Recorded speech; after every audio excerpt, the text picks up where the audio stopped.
Eu sou Gabriela Vieira e este é o MIP em Dia, o seu podcast sobre manejo integrado de pragas. Afinal, não existe milagre, existe manejo.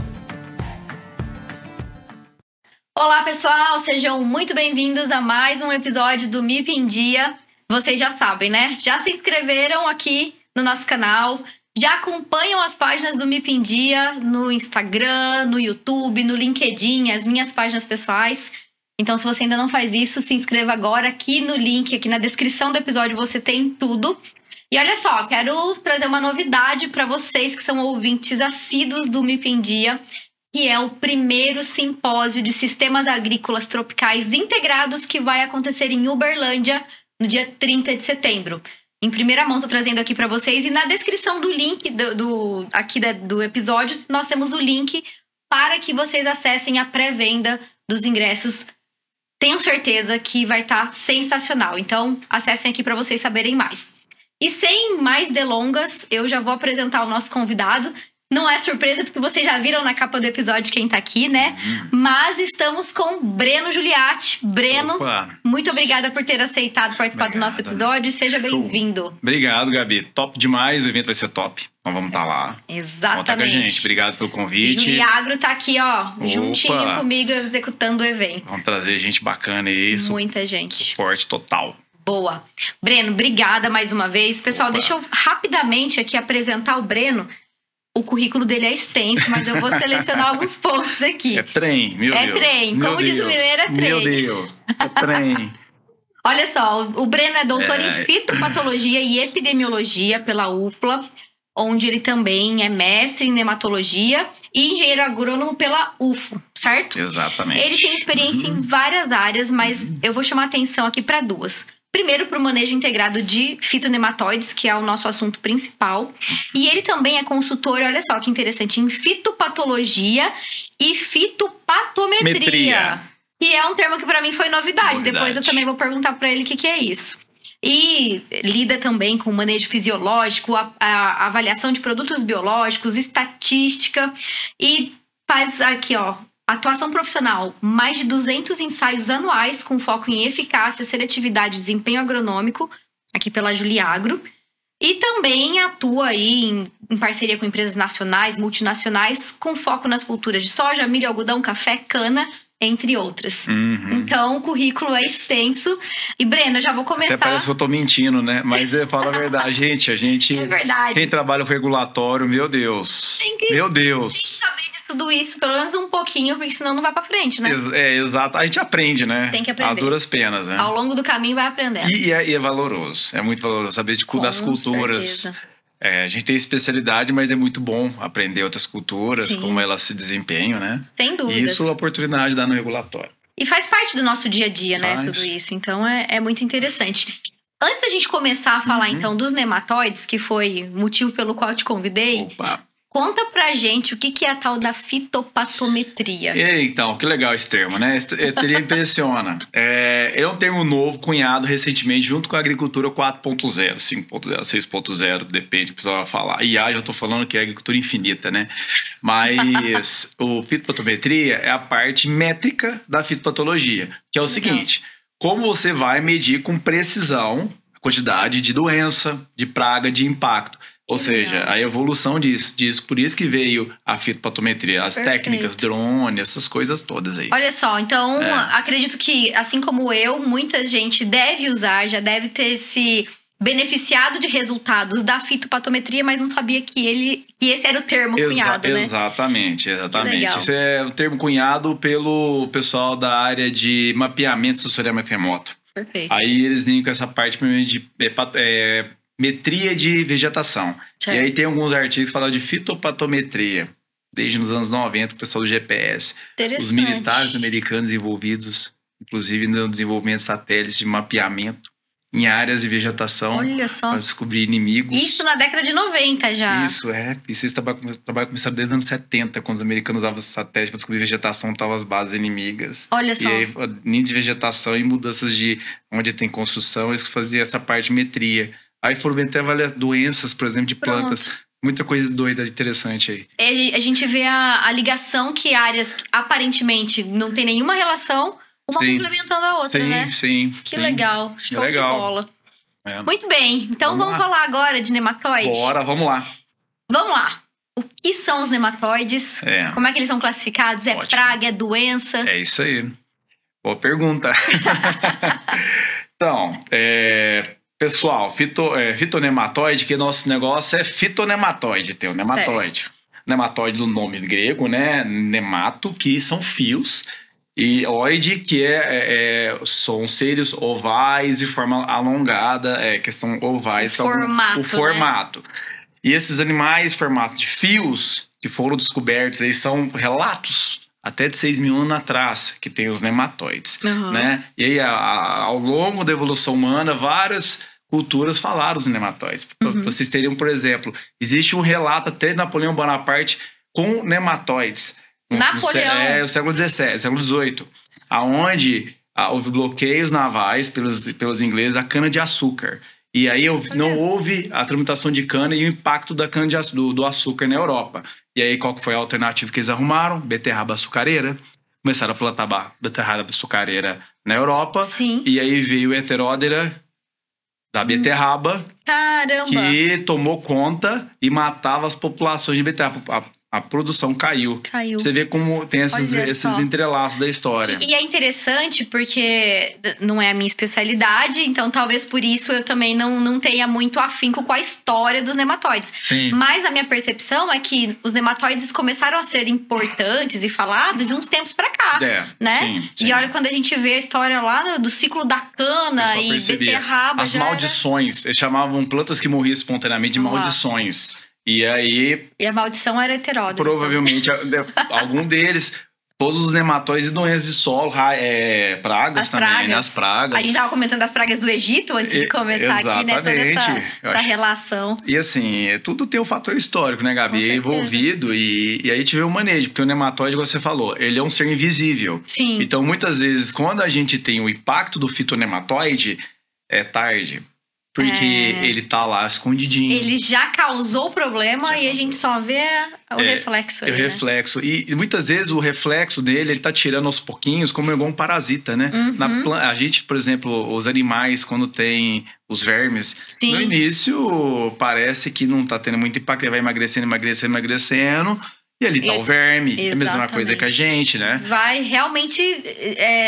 tirando tudo. Tirando as energias, as forças vitais, aos poucos, e a produção do produtor. O impacto econômico é muito grande. Sem dúvida. A gente estima praticamente quase 25% de perda, né? Estimada, real. Isso eu falo para todos os cultivos de cereais. Caramba. Principalmente, né? Eu me lembro, um dos primeiros episódios, assim, do MIP em Dia, que já vai para 3 anos, né? Eu me lembro que a Priscila... Ela é nematologista também.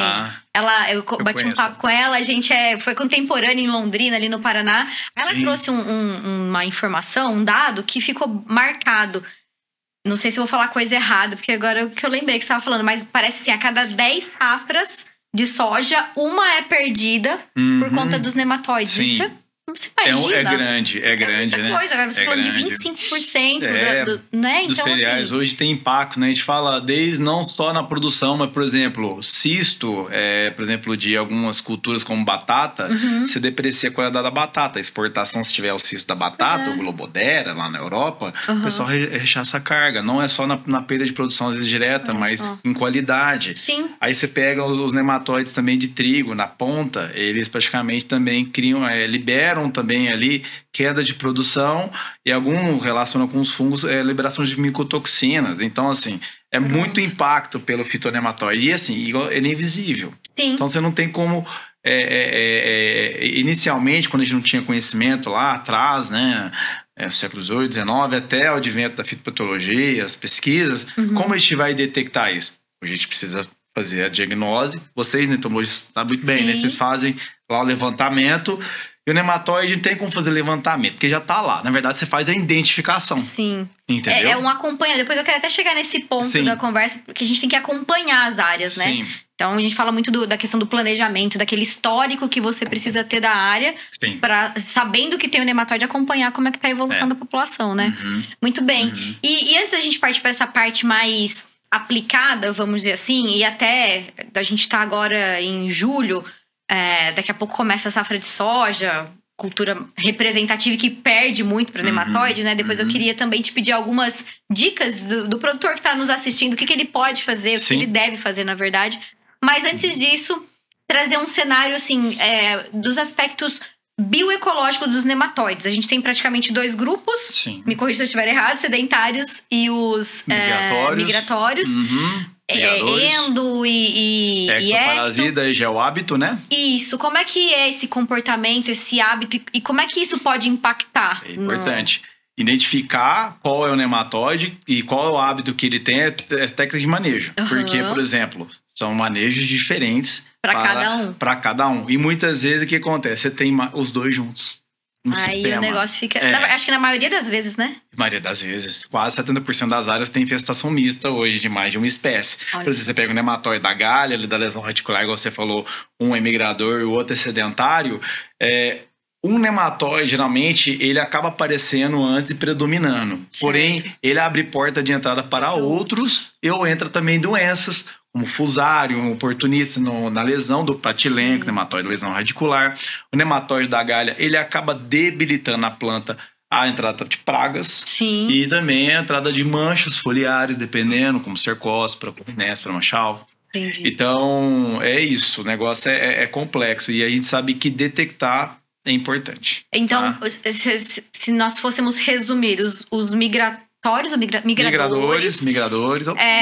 O pratilencos, por exemplo, ele entra ali, ele faz um caminhamento intracelular. Isso, aí ele acaba fazendo as lesões. Ele é, além de ser migratório, ele é endo. Perfeito. Aí tem o ecto, né, que são outras espécies, né? Aí você, por exemplo, pega o helicotilencos, ele é ecto. Aí você pega o da galha, ele é um nematóide endo, mas sedentário. Entendi. O cisto, ele é ecto, porque você vê ele de fora da raiz.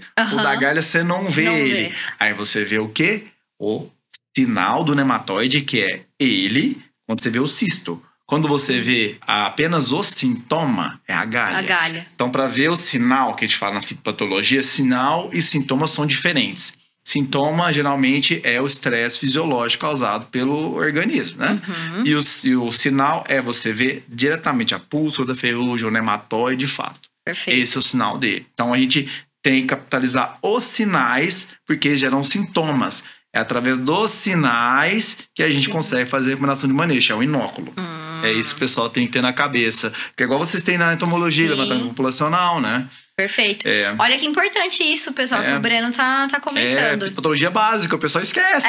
Muita gente chega no campo e esquece desses assuntos, não fala de sinal, de sintoma. Pois é. E muita gente confunde, de fato, né? Sinal, sintoma... O que é, por que tem que saber.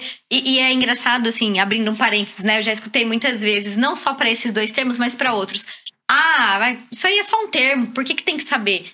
Gente, nós como técnicos, né? E a maior parte do público aqui do MIP em Dia são agrônomos, né? E produtores. Sim. E que, assim, independente do diploma... São técnicos. Exatamente. Então precisa saber diferenciar. É igual você ter qualquer situação. Por exemplo, o médico ele vai diagnosticar a pessoa através dos sintomas. Mas, por exemplo, você pode prever antes o que ela pode ter, né? Já é uma forma de diagnose. Então a gente tem que pensar que a gente é médico também. Eu vou ter que ser técnico. Nós somos isso, de médico fato, das né? plantas, né? Exatamente. Como o pessoal comenta. É bonito, né? Mas é verdade. Não pode ficar só na filosofia, tem que ir pra prática também. Tem que ir pra prática. Da importância de tudo isso, né? Tem. Muito bom. E aí, dentro, assim, desses nematóides, de todos esses grupos, qual hoje é a principal espécie que representa maiores perdas pra gente? Então, hoje nós temos aí dos principais fitonematóides, né? A distribuição hoje no Brasil levantada por uma rede que tem aí de laboratórios de nematologia credenciados e recomendados aí pela Sociedade Brasileira de Nematologia, né? Cabeçada pelos nematologistas. Nós temos aí a maior distribuição de pratilencos hoje nas áreas. De cada 10 áreas, 7 nós temos aí pratilencos. E hoje, 94% das áreas do Brasil tem fitonematóide, meu pessoal. Provavelmente vocês não só tem fitonematóide, eles estão causando dano também. Então, Você só não sabe. Você só não sabe. Caramba, peraí. O Ricardão tá lá. Tá lá pegando toda a sua produção. Sua produção. Meu Deus. Se você não cuidar, você tá ferrado. Vamos lá, só repetindo. 70% das áreas hoje tem pratilencos. Tanto o Zea como o Brachyurus. O Brachyurus é mais distribuído. Por que o Brachyurus é mais distribuído que o Zea? Porque ele é um nematóide natural do solo cerrado. Solo tropical. Aí depois vem os da galha junto com o Rotilencos, que é o nematóide reniforme. Certo. Que ele é um sedentário, mas ele é um ectoparasita também. Ele não forma galha, mas ele forma uma forma reniforme que parece um rim, né? Sim. Eles falam da forma dele. Cisto, hoje nós temos uma distribuição bem importante no Brasil, de raças aí, tem 14. E hoje estamos propondo até novas nomenclaturas de raça de cisto, raças HG, porque a raça do cisto está relacionada à resistência do material, né? Que a gente pega as materiais plant introductions que tem resistência aos genes, que é o RGH, resistente ao cisto, né? Certo. Tem vários genes, de 1 a 12. Tem até mais, a literatura sempre vai sair novos genes, né? Ô Breno, só te interrompendo. Claro. Explica, por favor, para quem tá nos ouvindo, essa questão das raças. Certo. Que hoje não basta só falar tal nematóide. Sim. É raça, é nematóide do cisto, mas qual raça? Qual raça é importante? Porque às vezes você tem uma raça e ela não está causando problemas justamente porque o material que você tem, a soja é resistente, tem os genes de resistência para a raça 3, né? Que é mais comum hoje no Brasil, apesar que a raça 4 tá crescendo. Questão do conceito de raça, Gabi, eu trabalhei no meu mestrado, né, com raças de cisto. Você tem materiais com resistência que você testa sem inoculo o nematóide e vê se dá uma resposta. Aquele nematóide matou aquela planta, ele infectou aquela variedade, aquele material. Que aí tem lá as Hartwig, né? Tem as PIs, aí você vai inoculando e vai matando e reação de mais e menos. Aí você caracteriza a raça através desses 5 materiais, são os clássicos.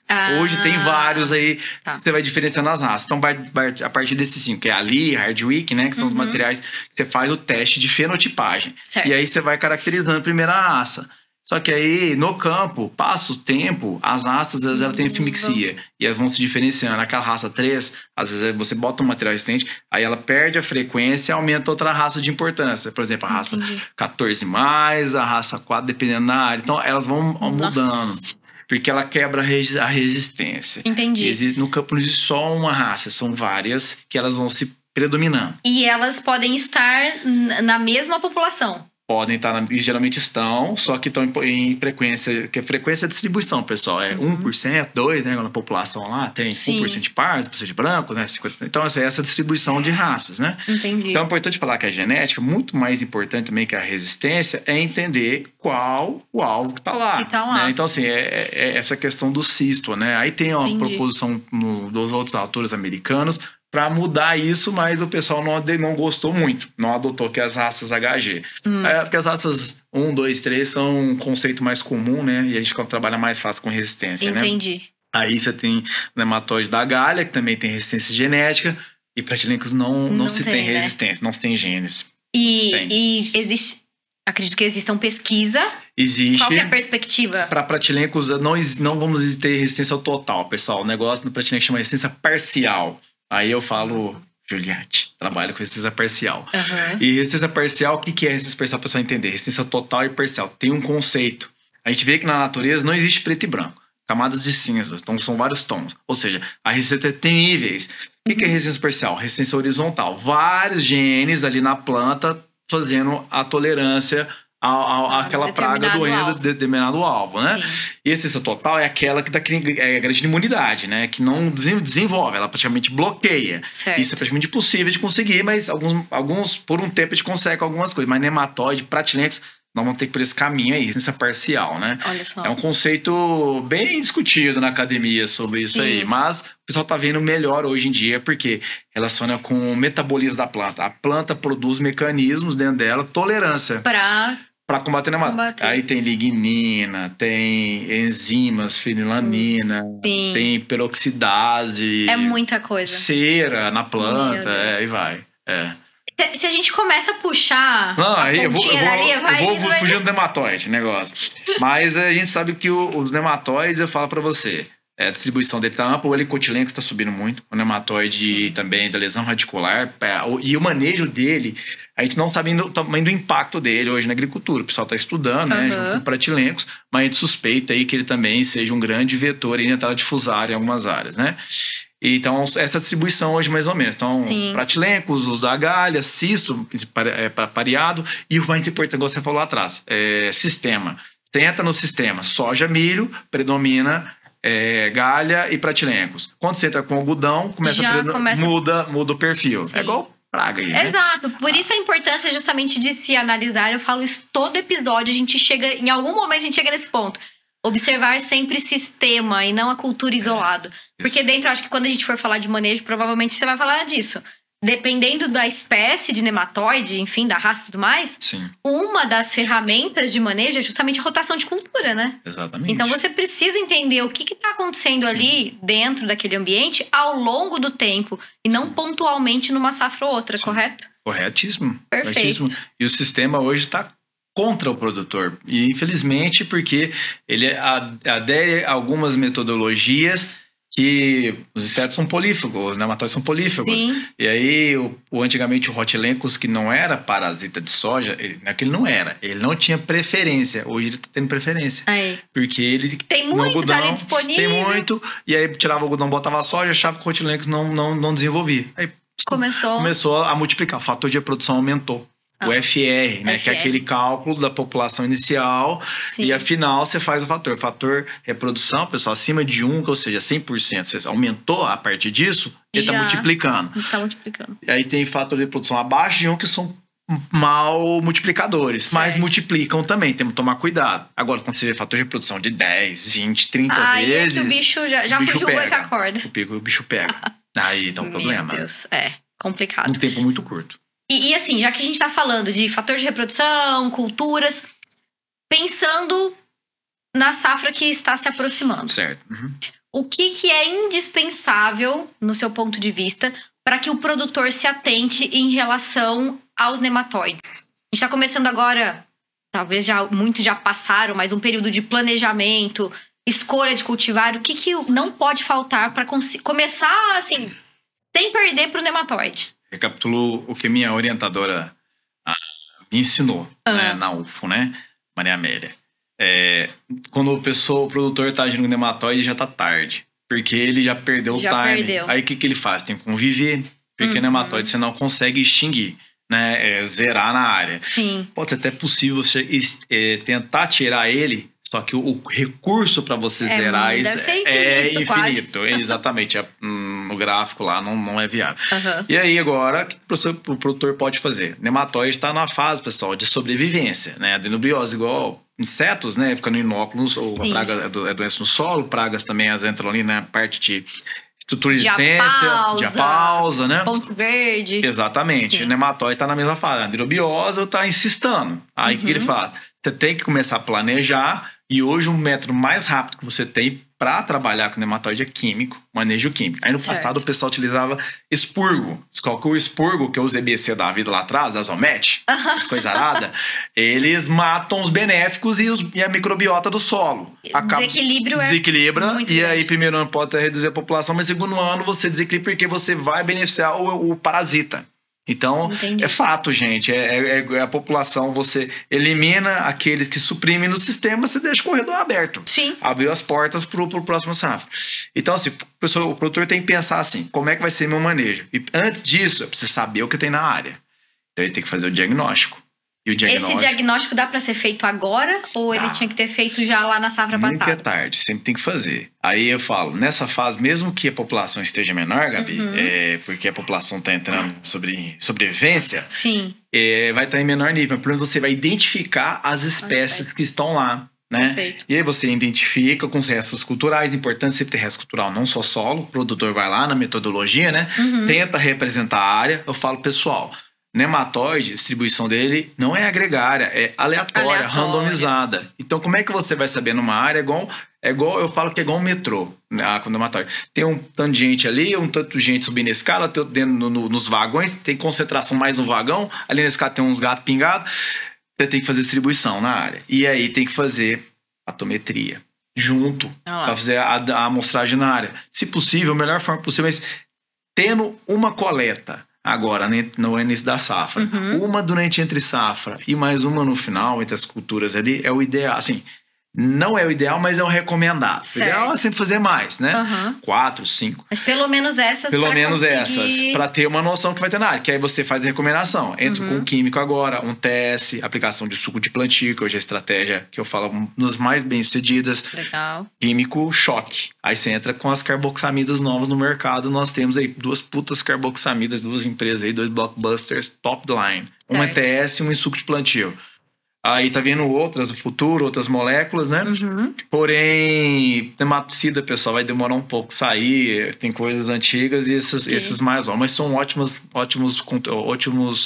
nematicidas, né? E aí, o biológico a longo prazo, né? Rotação de cultura tem controle biológico muito bom. Depende também, muita coisa, a questão também da relação do seu solo, textura. Tem esse detalhe, tem, né? Esse justamente. E então, assim, primeira coisa eu falo pro produtor: saiba o seu inimigo. Conheça o inimigo para escolher as ferramentas. Exatamente. Perfeito. Então, eu sou uma produtora, vou fazer a amostra e tenho ali, identifiquei as espécies XYZ na minha área.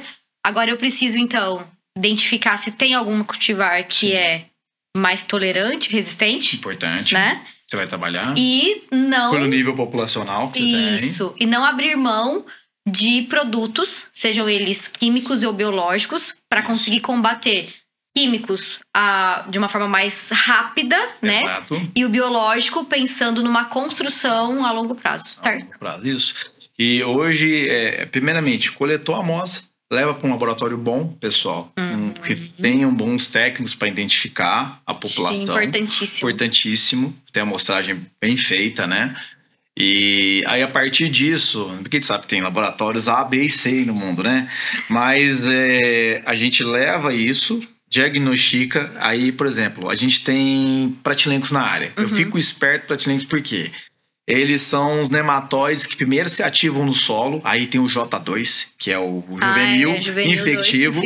E o Pratylencos brachyurus são fêmeas. E elas são loucas para poder parasitar. E primeiro, chuvas que tem. Então, dentro da população, eles são os primeiros ativados ali no ciclo dele. O da galha, ele também vai ativando. Mas a resposta na planta na mudança da galha... ela é mais rápida no fato de produção de ovos. Só que o dano do Pratylencos vem antes. Entendi. Por causa da lesão radicular. Eu falo assim, a galha demora mais para expressar, né, o dano que a gente observa no campo. É claro, vai depender da área. A lesão ali é quase instantânea, né? É quase instantânea, já abre porta de entrada. E hoje tem um problemão sério. Os estudos no passado mostravam, os estudos chamados monociclo, que falava assim, quanto tempo o nematóide vai penetrar, colonizar e gerar indivíduo os ovos. Antigamente era 30 dias. E hoje? Hoje está em torno de 10 dias, até menos, dependendo do nematóide. Um terço do tempo. Do ciclo, Hoje, o nematóide, antigamente, você tinha um ciclo de 30 dias. Hoje, no mesmo período, você tem 3 ciclos, dependendo de 4 ciclos. Por quê? Materiais de genética... plantas extremamente bombadas no campo, potencial produtivo lá em cima, o nematóide bombou também. Adora. O carboidrato fácil, engorda rápido, temperatura aumentando. É isso que eu ia falar, sem contar os fatores abióticos, né? Clima. O pessoal fala que não tá tendo aquecimento, mas eu falo assim, o aquecimento ele não tá presente nos dados de média, mas nas máximas e mínimas a temperatura tá aumentando. Sim. E isso interfere no fator solo, porque o solo, ele é um péssimo controle de temperatura.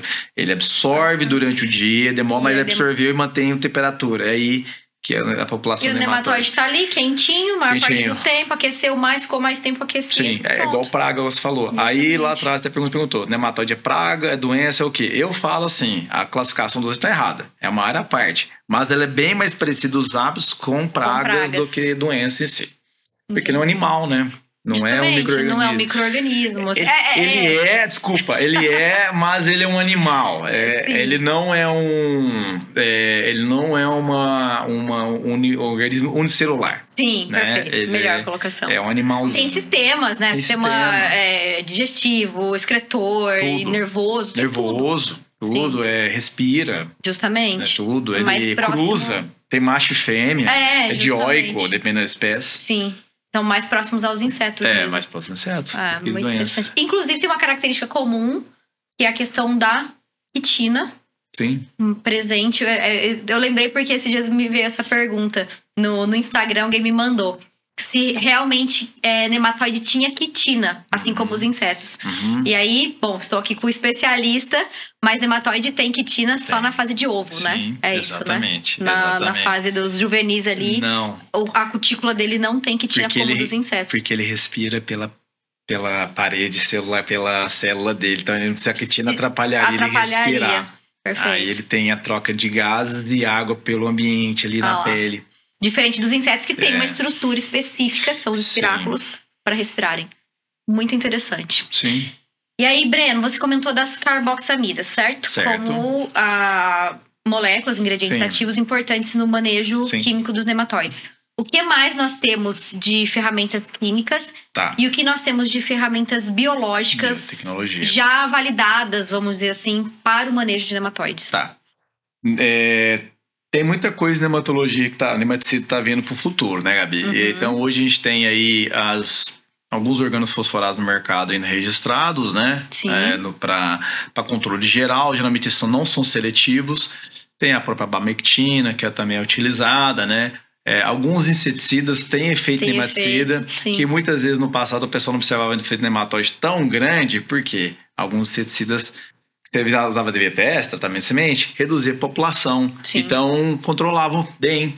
Mas hoje a população divergiu e ela está com um fator de produção muito maior. Então, a gente sabe que já tem uma sensibilidade reduzida a alguns certos inseticidas para nematóide. Sem contar que mudou também o cenário de inseticidas. Hoje a gente tem moléculas que muitas vezes são mais seletivas, né? Então, acaba direcionando mais para aquele alvo específico e deixando de controlar, vamos dizer assim, deixando de controlar outras pragas, né? Exatamente. Como os nematóides. Exatamente. E aí, muito nematóide, às vezes, o ciclo dele... Como durante a planta vai tendo vários ciclos, Gabi, então o teste não segura. Sim. Porque lá 30, 40, 50, 70, 80 dias tem nematóide afetando a raiz. Então, se você usar só um teste, você está usando uma fase muito curta, tem um residual, você está bem, né? Porém, você fica ali 80% da fase da planta sem controle nematicida. Descoberta, a raiz lá apanhando. Nematóide sugando, puxando exudado, tirando os assimilados da planta, nutrição. Aí o cara vai lá, fala que na área tem problema nutricional. Posicionamento errado de adubo. O cara usa adubo top de linha. Não, mas usa adubo top de linha. E não vê o efeito, Não vê o efeito, porque o nematóide tá comendo. Exato. E assim, aí o pessoal muitas vezes culpa as áreas de baixa fator de questão de fertilidade, atribui ao nematóide. Mas muitas vezes o posicionamento ali também, a adubação de manejo do produtor tá errado. Tá errado ali. Não é algo isolado, né? Tá relacionado. Os solos mais fracos tendem o nematóide a dar mais dano. Mas o que acontece? O nematóide fica morrendo de fome também. Aí ele mata a planta e para ele não é interessante que a população geralmente cai. Agora, em áreas, perde alimento, né? Em áreas com alto teto produtivo, a população nematóide fica silenciosa. Ela vai tirando aos poucos. Porque a planta tolera, mas ela tolera... Tirando, por exemplo, a carga ali, vou falar 5, 6, 7 sacos. Você percebe menos. Você percebe menos. Aí tira devagarzinho, o produtor consegue colher 80. Não, eu tô colhendo bem 80, mas ele podia ter colhendo 88, 90 sacos. Ele não sabe. E o nematóide levou. Levou. Entendi. E o nematóide levou. Você tem um nome bom pra um livro, um filme. E o nematóide levou. Igual o vento levou. E o vento levou. E o nematóide levou 8, 10 sacos. Exatamente. Soja de milho. Gostei disso. Vamos anotar. Se o Breno lançar esse livro, gente, futuramente, vou pedir royalties. Isso aí, vamos lá. Bom demais. Então, nesse sentido, a gente precisa, né, obviamente, lançar ali em mão das ferramentas estratégicas para conseguir combater. Aí você né? falou das carboxamidas. A gente tem moléculas modernas, seletivas, flopiram, ciclobutrifluran, falei bem, que é um dos produtos do mercado aí. Tem outros fungicidas, quem sabe, também tem efeito nematicida, né? Tem a fluensulfona, né? Também outro nematicida no mercado aí também. E tem boas moléculas. Só que agora você tem que entrar. O biológico, ele é muito importante para o nematóide. Por quê? O nematóide, principal forma de controle, é talvez de bacilos e alguns fungos de solo, né? Como pocônia, né? A Pseudomyces. Tem muitos produtos vindo, né? A base de pocônia, tricoderma. Tricoderma tem um fator interessante que ele controla o nematóide de uma via física, porque ele geralmente atua além da questão da supressão do nematóide para algumas substâncias metabólicas, mas ele faz verdadeiras redes. O nematóide ele entra, fica parado, não consegue penetrar ali na rizosfera. Legal. O pessoal pensa em rizosfera de planta, o pessoal não imagina, Gabi, o tamanho de área que é uma raiz. Uma planta pode ter 10 metros quadrados de raiz, dependendo da planta de soja. 10 metros se você quadrados. pega ali toda a área de raiz, são bilhões de nematóides que podem ter numa área ali de 1 metro quadrado. Bilhões. Então, assim, é muita coisa. É fantástico pensar nisso, fantástico, né? Em como acontece toda essa relação. O autorão lá embaixo a gente não enxerga. Não enxerga. E aí, áreas mais fracas, geralmente, essas populações, elas crescem muito e caem. Mas áreas de alta produtiva se mantêm numa população alta e estabilizada ao longo do tempo. E o produtor perdendo. Sem saber que tá perdendo. Sem saber. Aí tem as moléculas, né? E biológico, a questão dos bacilos, principal forma dos bacilos, como questão dos endósporos, né? Os nematóides ingerem os endósporos, assim como o bacilo thuringiense, libera as toxinas, os cristais, né? E matam por a questão da alimentação. Perfeito. E no futuro, né? Os colegas sabem bem aí, algumas pessoas que vão vir alguns materiais tolerantes com BT focado para nematóide. Para nematóide, eu estava lendo algo nesse sentido, achei muito interessante. É interessante. Eu vejo interessante, eu vejo com uma certa preocupação, mas interessante, que eu penso assim, os materiais no campo já tem BT. Será que os nematóides estão um pouco sensibilizados a isso? Aí será que a gente não vai ter uma resistência acelerada? Ou talvez num efeito não tão interessante. Mas sim, o pessoal está fazendo as pesquisas. Eu não sei como é que vai estar a distribuição dos cristais nas raízes. Mas assim, são coisas para se pensar. Para se pensar. Com certeza. É muito interessante. Assim, vai ter material até 2030. Já com o gênio. Já aí. Daqui a pouco vai ter os materiais, as biotecnologias também, a fitonematóide. Muito bom. Então, assim, na área de entomologia, puxou, né? Sim, Panemato, né? Exato. Sim. Legal.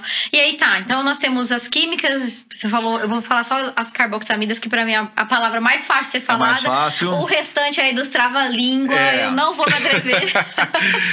E aí dentro dos biológicos? Ocônia, Pastelomices, Tricoderma, bacilos, né? Bacilos, aí vamos lá. Tem as turmas, né? Subtis, amiloquefacens, liquiniformes, paraquiliniformes, aí vai. Velezenses, né? E fora isso. Amiloquefacens, você falei, estou falando de novo? Amiloquefacens já é um trava-língua também. Trava-língua. Sim. Eu estudei. Fora isso, tem novidades, tem outras coisas? Hoje o pessoal pensa no controle biológico, Gabi, tem alguns, como o aribataia, né, outras espécies vindo, né, muito por causa de tolerâncias a outros estresses. Porque muitos fatores também, na questão do nematóide, o biológico, ele ativa a questão da bioativador de plantas. E aí a planta, ela tolera o nematóide por efeito secundário de crescimento de raiz. Sim. Então a população nematóide, ela vai ter a planta vai ter mais raiz nematóide, não vai conseguir desenvolver tanto, porque tem muita raiz, a planta vai tolerar como essa parte de bioativação. Vários bacilos fazem essa promoção. Entendi. Tem bacilos, tem endósporos, tem a questão também da parte também do biofilme, né, que os bacilos promovem uma casquinha, aquela camadinha ali na rizosfera, né? Então, assim, e a sucessão de biológicos misturas hoje entre diferentes espécies. Uma, duas espécies de bacilos. Algumas empresas misturando Ocônia, às vezes, algum fungo com bactéria. O desafio hoje é tentar estabilizar a formulação, né? Formulação é o X da questão. É o X da questão do biológico. Exato. Hoje o biológico tem esse desafio. Aí tem agora os metabólitos, né? Que o pessoal está estudando bastante. Geralmente o biológico produz um metabólito. É interessante que ele retenha, porque esse metabólito, o que é, pessoal? É produto secundário do meu organismo que tem o efeito nematicida. E muitas vezes, falando de formulação, é mais fácil você estabilizar uma formulação com os metabólitos do que com o micro-organismo em si. Vivo. Né? Então tem todos esses pontos, mas que vai variar também de espécie para espécie. Tirando químico e biológico, o que você está vendo do cenário? Tá ótimo, obrigado. O que você está vendo do cenário de nematóides? Tem, sei lá, extrato vegetal. Tem olignin, né? Tem aí melaleuca, né? A turma trabalhando com alguns extratos também, Gabi. Extratos, o legal é que eles são sustentáveis, né? Você pode aplicar via solo aí. Não tem range de dose. Às vezes aplica lá, não tem esse problema. Uma estratégia legal que o pessoal hoje está pensando no fitonematóide, que eu gosto de falar no sistema, é a questão dos plantios de cobertura, né? Que a turma está vendo bastante essa questão de diversidade de plantios de cobertura. Por quê? Você tem que trabalhar com a pressão reduzida do fator de reprodução do nematóide. Você tem lá um nematóide. Eu quero, no final da minha safra, meio nematóide. Eu vou melhorar o exemplo. Eu tenho 100. Eu quero cair para 50. Se eu tive... O que eu vou fazer? E o que eu vou fazer? Consegui usar a mesma estratégia, entrei com químico, com biológico, fiz a rotação correta com culturas que não tem o nematóide que multiplica nas duas, ou de alvo, por exemplo, identifica o pratilencos. Tem que ver a cultura que vai quebrar isso. Por exemplo, bota um girassol, não sei, quebrar isso, né? Apesar que multiplica também. Ou bota alguma outra cultura, enfim. E aí eu quero reduzir esse fator de reprodução. E aí se eu caio ele de 100 para 50, eu tive sucesso. E aí o pessoal tem que ver isso. É demorado. Porque o pessoal quer rápido cair de 100 para 0. Isso não existe. Sim. Ou para 10. Aí primeiro ano vai cair de 5. Porque, gente, a área é muito solo muito grande, né? Exato. Existe profundidade. Nematóide, ele pega de 0 a 10. Mas tem nematóide que chega a 20, 30, até 70 centímetros. Sabe? Tem um nematóide que chega a essa profundidade, dependendo da espécie. Quando em café acontece. Aí você tem que reduzir a população. Aí o cara caiu com a população. Esse é o principal estratégia que a gente tem que ter. E aí os benefícios da planta, ela vai vindo a longo prazo. Perfeito. É isso que a gente tem que pensar. E eu acho que, enquanto você falava, eu fico todos os dias, né, na abertura do episódio, no fechamento do episódio, é a minha frase de vida. Não existe milagre, existe manejo. E nos nematóides é a mesma coisa, gente. Não dá pra esperar que, milagrosamente, de uma safra para outra, você vai zerar ou diminuir drasticamente a quantidade, eu né? vejo então, vocês com praga aí, meu Deus. Eu falo assim, vocês da pessoa da praga, os pragueiros, vê a folha tudo comida lá, vê aquele monte de corte lá. Só que o nematóide você não vê a raiz, meu amigo. A raiz tá toda detonada lá embaixo. E a gente tem também aí uma turminha que é o que a gente brinca, né? Os agrônomos de caminhonete, né? Que só passa ali, não desce. E aí fica mais difícil ainda, né? E raquete beach tênis. Eu jogo beach tênis, tá? Mas assim, o problema é que a população do nematóide, ela está estabilizada no solo. Sim. E o mais importante, eu tenho os benéficos. Tem uns colegas nematologistas que falam trabalhos sensacionais aí, os colegas do Mato Grosso, aquela turma linha de frente do Mato Grosso. Ele tem uns nematologistas que o pessoal pega as condições punk, hardcore. A gente vem e pega. Tem área Minas e Goiás que pratilencos mata planta, Gabi. Pra você entender. Pra chegar a matar a planta, porque o negócio Números, 1.100 em área, 1.200, 3.000 nematóides por grama de raiz. Tem áreas e mata a planta. Por grama de raiz. Isso acontece. Não. E mata a planta. Ah, claro, eu tô fungo ali. E aí a gente vê que você tem não só pensar no manejo de nematóide, mas os benéficos. Tem um monte de nematóide ali, que é igual vocês controle químico, né? Preservar os insetos de interesse, né? Exato. A gente tem que ter seletividade, né? O cara não pode matar tudo ali. O ponto não é não usar o produto XYZ. O ponto é usar no momento certo, estratégico, para que a gente consiga combater o que tem que ser combatido e preservar o que tem que ser preservado. Sim. Né? Sim. Excelente. Sim. Breno, você acredita que a gente já conversou 40 minutos? Olha, meu Deus.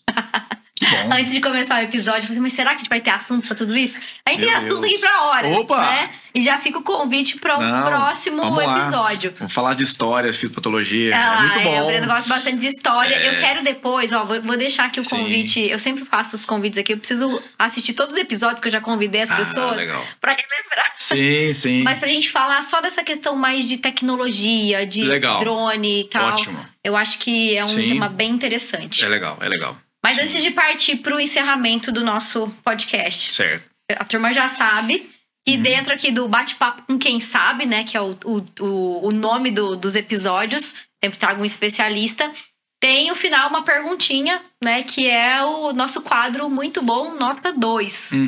Então, no sentido assim de o que para quem ou para que fato, né? Alguma situação específica que você dá nota 2. No sentido de que pode melhorar. Tá ruim, mas pode melhorar, né? Sim, então, fica aqui minha pergunta para Dr. Breno Giuliatti. Para quem ou para o que você dá nota 2? Até falei para você antes, as decisões antiquadas, porque sempre temos um problema da geração atual culpando a anterior pelos problemas que aconteceram no passado. Eu falo assim, o filme se repete.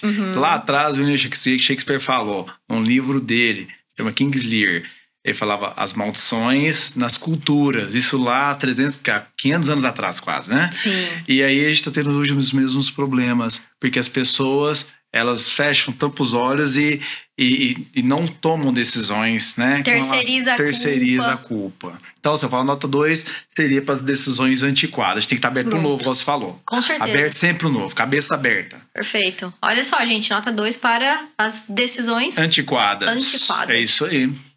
Um tanto quanto filosófico. E muito prático, né? Não podemos realmente fechar os olhos. Não sentar no berço esplêndido. Boa. Ó, vai dar um bom corte essa parte. Opa! O pessoal gosta. Nossa. Bom demais. Bom. Breno, muitíssimo obrigada pela sua presença. Foi um bate-papo que passou super rápido. Que bom, que legal. Muitas informações interessantes. Eu acho que, pensando nesse momento que nós estamos, safra se aproximando, é sempre bom relembrar para aqueles que já sabem. Muitos não sabem, de repente pegaram aqui alguma informação que eu tenho certeza que vai ajudar muito no manejo, né, no aumento de produtividade, de lucratividade. Sim. Então, agradeço imensamente sua participação. Ótimo. E deixo um momento agora para você dar um tchau pra turma, deixar uma mensagem. Fazer tchau, pessoal. Bem objetivo, tchau. Tchau. Estamos chegando, né? A safra começa daqui, 40, 50 dias, dependendo da área. Tem gente plantando e a gente não pode sossegar, porque a agricultura é o que nos move, a nossa paixão, né? Acima de tudo. A gente ama ajudar o produtor, ajudar os técnicos, né? Ao pessoal ter tranquilidade, que a gente sabe que não é fácil, né? Então, estamos preparados, estamos juntos, precisando, conta com a gente. E esperamos que esse ano a gente sempre temos mais informações para poder ajudar o produtor, né? Com certeza, muito bom. Obrigada mais uma vez. Pessoal, obrigado você. Agradeço vocês que ficaram aqui com a gente até o final do episódio. Se você gostou, curte, compartilha. Se você não gostou, curte e compartilha também, para ajudar a levar esse episódio para mais pessoas. Não se esqueçam de acompanhar as páginas. Vou deixar também aqui os links para acessar o Breno, né? Instagram, LinkedIn, enfim, TikTok. Opa. O Breno também tá aí nas mídias sociais. Lá. A gente é meio nerd, Pokémon, trator, tá tudo isso aí. É isso aí. Tem que ser. Então tá tudo aqui na descrição do episódio. E não se esqueçam também de buscar informações sobre o nosso primeiro simpósio, que vai ser, sensacional, tenho certeza. Com certeza. Tá certo? Obrigado. Então, muito obrigada e até a próxima. Você ouviu o MIP em Dia, com Gabriela Vieira.